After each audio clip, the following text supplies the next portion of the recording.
তো জয় হিন্দ বন্ধুরা, আশা করি সকলে ভালো আছো।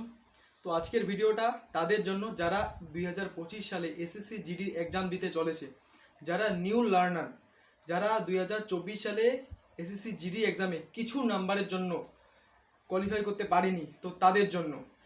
তো আমি কি করে এক চান্সে পাস হয়ে গেলাম, তবু আবার হাই স্কোর করে।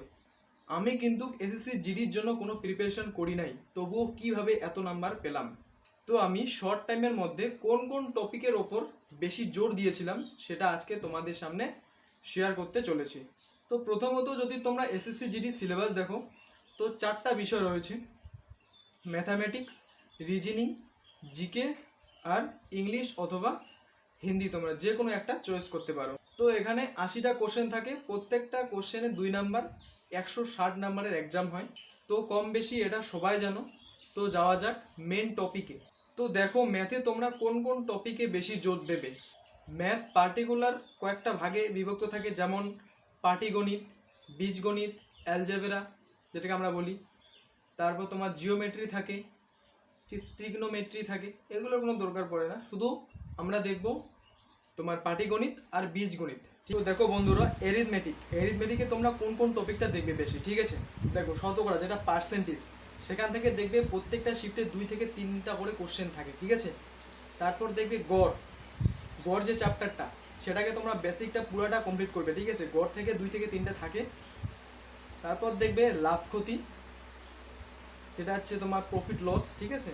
তারপর হচ্ছে সরল সুদ, চক্রবৃদ্ধি সুদ, তারপর তোমার দেখবে অংশীদারি কারবার, তারপর দেখবে সময় কার্য, ঠিক আছে? তারপর দেখবে অংশীদারি কারবার, অনুপাত সমানুপাত, নল চৌবাচ্চা, আর হচ্ছে 10 সংক্রান্ত যে অঙ্ক, সবগুলো তোমরা দেখবে, ঠিক আছে? এই যে তোমাদের 10টা, এই 10টা তোমরা একদম বেসিকটা কমপ্লিট করবে, ঠিক আছে? করার পর তোমরা প্র্যাকটিস দেওয়া চালু করবে, ঠিক আছে? আর বীজগণিতের মধ্যে 3টা আমি বলছি, 3টা খুবই ইম্পর্টেন্ট: সিম্পলিফিকেশন, তারপর তোমার যে গোসাগু লসাগু, এলসিএম যেটাকে বলা হয়, এনসিএম এসসিএম, আর হচ্ছে তোমার ভগ্নাংশ। এই তিনটা তোমাদের একদম প্রচুর প্র্যাকটিস করতে হবে, এই 3টা থেকে আসেই, ঠিক আছে? তারপর দেখবে তোমার রিজনিংটা হচ্ছে তোমাদের যদি বই থাকে তোমরা সেখান থেকে করতে পারো প্র্যাকটিস। রিজনিংটা হচ্ছে প্র্যাকটিসের উপর নির্ভর, ঠিক আছে? জানা থাকলে হবে না, যত প্র্যাকটিস করবে তত রিজনিং পারবে। তো তোমরা ইউটিউব থেকে সেটা করে নিতে পারবে। ইউটিউবে অনেক স্যার আছে যারা ফ্রি করিয়ে দেন রিজনিংটা, সেখান থেকে তোমরা দেখতে পারো। তারপর হচ্ছে তোমাদের জিকে যে চ্যাপ্টার, ঠিক আছে? জিকেটা অনেক বড়। তো তার মধ্যে তোমাদের স্ট্যাটিক জিকে যেটা আছে, তার মধ্যে দেখবে তোমরা কারেন্ট অ্যাফেয়ার্সটা, ঠিক আছে? 6 মান্থের কারেন্ট অ্যাফেয়ার্স তোমরা কমপ্লিট করবে। আর হচ্ছে খেলাধুলা যত আছে, এবার যে প্যারিস অলিম্পিকের খেলাধুলা হলো সেখান থেকে কোশ্চেন তো থাকবেই, ঠিক আছে? 100%। তারপর তোমাদের দেখবে ক্লাসিক্যাল ডান্সগুলো, আর হচ্ছে ইউনেস্কো ওয়ার্ল্ড হেরিটেজ সাইট, তারপরে তোমার দিবস সংক্রান্ত যে থাকে, যেমন হিউম্যান রাইট ডে 10ই ডিসেম্বর, ঠিক আছে? তারপরে সায়েন্স ডে, এই তোমার এই কোশ্চেনগুলো দেখবে। তারপর হচ্ছে তোমার ন্যাশনাল পার্ক আর পুরস্কার সংক্রান্ত যে কোশ্চেনগুলো থাকে সেগুলো তোমরা দেখবে, ঠিক আছে? কোন ক্ষেত্রে কোন পুরস্কার দেওয়া হয়, যেমন গ্র্যামি পুরস্কার কোন ক্ষেত্রে দেওয়া হয়, যেমন এরকম কোশ্চেন হতে পারে, যেমন কোন দেশ নোবেল পুরস্কার প্রোভাইড করে থাকে, যেমন সুইডেন, ঠিক আছে? এরকম ধরনের। তো তারপর হচ্ছে তোমার হিস্ট্রি, জিওগ্রাফি আর সায়েন্স, এই যে তিনটা তোমাদের বেসিক করতে হবে, ঠিক আছে? তোমাদের এই 3টা থেকে আসে, হিস্ট্রি থেকে আসে, জিওগ্রাফি থেকে আসে, সায়েন্স থেকেও আসে কোশ্চেন, ঠিক আছে? তারপর ইংলিশ আর হিন্দি, এই ইংলিশ আর হিন্দির মধ্যে তোমাদের যেটা ভালো, যেমন কারো তো ইংলিশ ভালো লাগে, কারো আবার হিন্দি ভালো লাগে।